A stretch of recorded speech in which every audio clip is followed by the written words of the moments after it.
નમસ્તે મિત્રો, રોની રેસીપી બ્લોગમાં સ્વાગત છે તમારું। તો ઝીણો ઝીણો વરસાદ પડતો હોય ને સીઝનનો પહેલો વરસાદ પણ હોય તો વરસાદમાં પકોડા ખાવાની મજા પડી જાય। તો આજે આપણે ઇન્સ્ટન્ટ બ્રેડ પકોડા બનતા ના હોય જેને પણ એ આપણે ઇન્સ્ટન્ટ લાયા છીએ બ્રેડ પકોડા। તો જે એકદમ મસ્ત મજાના છે, ટેસ્ટી પણ છે અને ખાવામાં સરસ પણ। તો આપણે અહીંયા જોઈ શકીએ છીએ મસ્ત એવા આપણે બ્રેડ પકોડા તૈયાર કરી દીધા છે। ના કોઈ પણ બટાકા બાફ્યા વગર, ઝંઝટ વગર ઇન્સ્ટન્ટ બની જાય એવા આપણે બ્રેડ પકોડા બનાવી દીધા છે। તો એને ચા સાથે કે સોસ જોડે તમે લઈ શકો છો, જેના જોડે ભાવે એના જોડે। તો ચલો બનાવવાનું સ્ટાર્ટ કરીએ। તો અહીંયા આપણે ડુંગળી લઈ લીધી છે। ડુંગળી આપણે થોડું પ્રમાણમાં વધારે લેવાની છે અને છોલી અને આવી રીતે ધીમે ધીમે ઊભી સ્લાઇસમાં પતલી પતલી એકદમ કટ કરી લેવાની છે। બધી જ ડુંગળીને આપણે આ રીતે કટ કરી લઈશું। તો આપણે બધી જ ડુંગળી આ રીતે સમારી લીધી છે અને બધી જ એક એક પડ છૂટું થાય ને એમ હાથની મદદથી આપણે આ રીતે બધી જ એક એક જે ખુલ્લી થઈ જાય ને એવી આપણે કરી લઈશું। તો અહીંયા આપણે ડુંગળી એકદમ કરી લીધી છે, એક એક પડ છૂટું થઈ ગયું છે। તો આપણે એમાં થોડો એવો અજમો આ રીતે હાથની મદદથી મસળી અને એડ કરી લઈશું। હવે આપણે થોડા એવા આપણે બેઝિક મસાલા કરીશું, જેમ કે થોડું આપણે લાલ મરચું એડ કરીશું। તો અહીંયા મેં 1 ચમચી જેટલું લાલ મરચું એડ કર્યું છે। અહીંયા આપણે હળદર એડ કરીશું અને સ્વાદ પ્રમાણે મીઠું લઈ લઈશું। જે હું લોટ અને બધાના ભાગનું મીઠું એડ અહીંયા કરી દઈએ છીએ આપણે, જેથી કરીને હવે પાછળથી આપણે એડ ના કરવું પડે। અહીંયા મેં લઈ લીધા છે લીલા મરચાં લીધા છે, તમે ના લેવા હોય તો સ્કીપ પણ કરી શકો છો એટલું લાલ મરચું નાખીને। અહીંયા હું હવે કોથમીર એડ કરીશ, કોથમીરનું પ્રમાણ થોડું એવું વધારે રાખીશ। તો હવે આ બધા મસાલાને આ રીતે આપણે હાથની મદદથી પહેલા આ રીતે મસ્ત એવા ડુંગળીના ભેગું મિક્સ કરી લેશું, જેથી કરીને આપણા જે મસાલા છે ને અંદર મસ્ત રીતે ભળી જાય ડુંગળીમાં। તો અહીંયા આપણે અડધી વાટકી જેટલો ચોખાનો લોટ લીધો છે। તમે ચોખાનો લોટ ના હોય તો પણ એકલો ચણાનો લોટ લઈ અને તમે બનાવી શકો છો। તો અહીંયા મેં અડધી વાટકી જેટલો, થોડા ક્રિસ્પી બનાવીએ ને એના માટે આપણે થોડો ચોખાનો લોટ લઈ લીધો છે અને અહીંયા મેં વાટકી ભરીને ચણાનો લોટ લીધો છે। ચણાનો લોટ છે ને આપણે ધીમે ધીમે કરીને અંદર એડ કરવાનો રહેશે અને આપણે હવે ધીમે ધીમે અંદર પાણી એડ કરતા જઈશું અને આપણું આ બેટર બનાવતા જઈશું હાથની મદદથી ધીમે ધીમે। આપણે એકદમ પતલું નથી કરી દેવાનું આ બેટરને।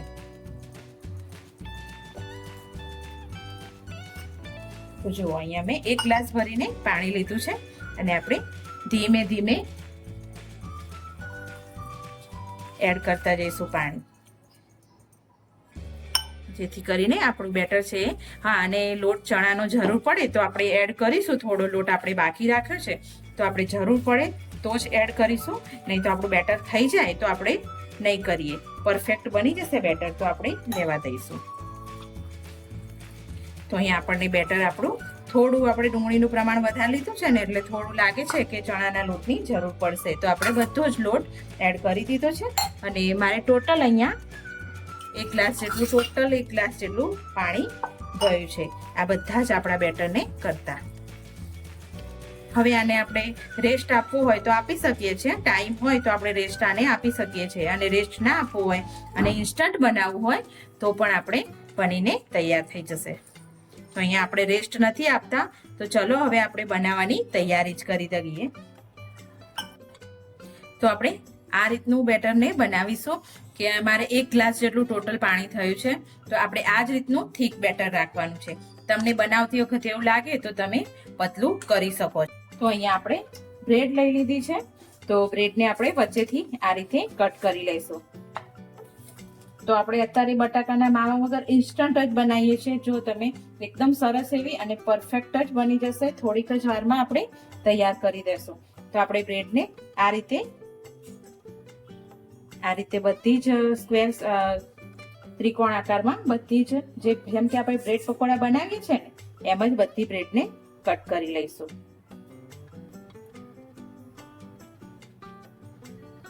તો આપણે આ રીતે બ્રેડ લઈ લઈશું અને બ્રેડની ઉપર આ રીતે જે આપણે ડુંગળી વાળું અને લોટનું સ્ટફિંગ બનાવ્યું હતું તેને આ રીતે આપણે ચોંટાડી દેશું. આપણે બ્રેડ દેખાય નહીં ને એ રીતે આપણે આને કવર કરી લેવાની છે આખી જ.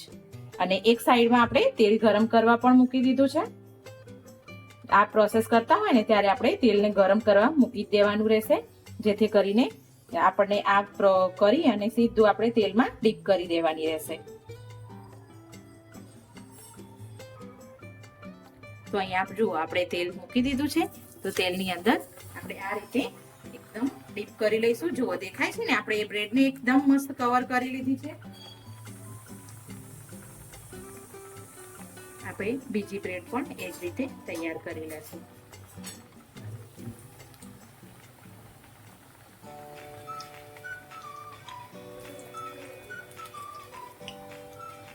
જો એકદમ આ રીતે આપણે અંદર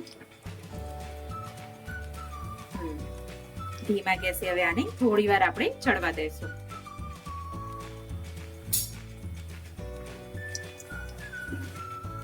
તો આપણે તેલમાં આટલા જ પકોડાને ફ્રાય કરવાના છે ને એકદમ ટેસ્ટી અને ઇન્સ્ટન્ટ બની જાય છે. થોડીક જ વારમાં બનીને તૈયાર થઈ જાય છે.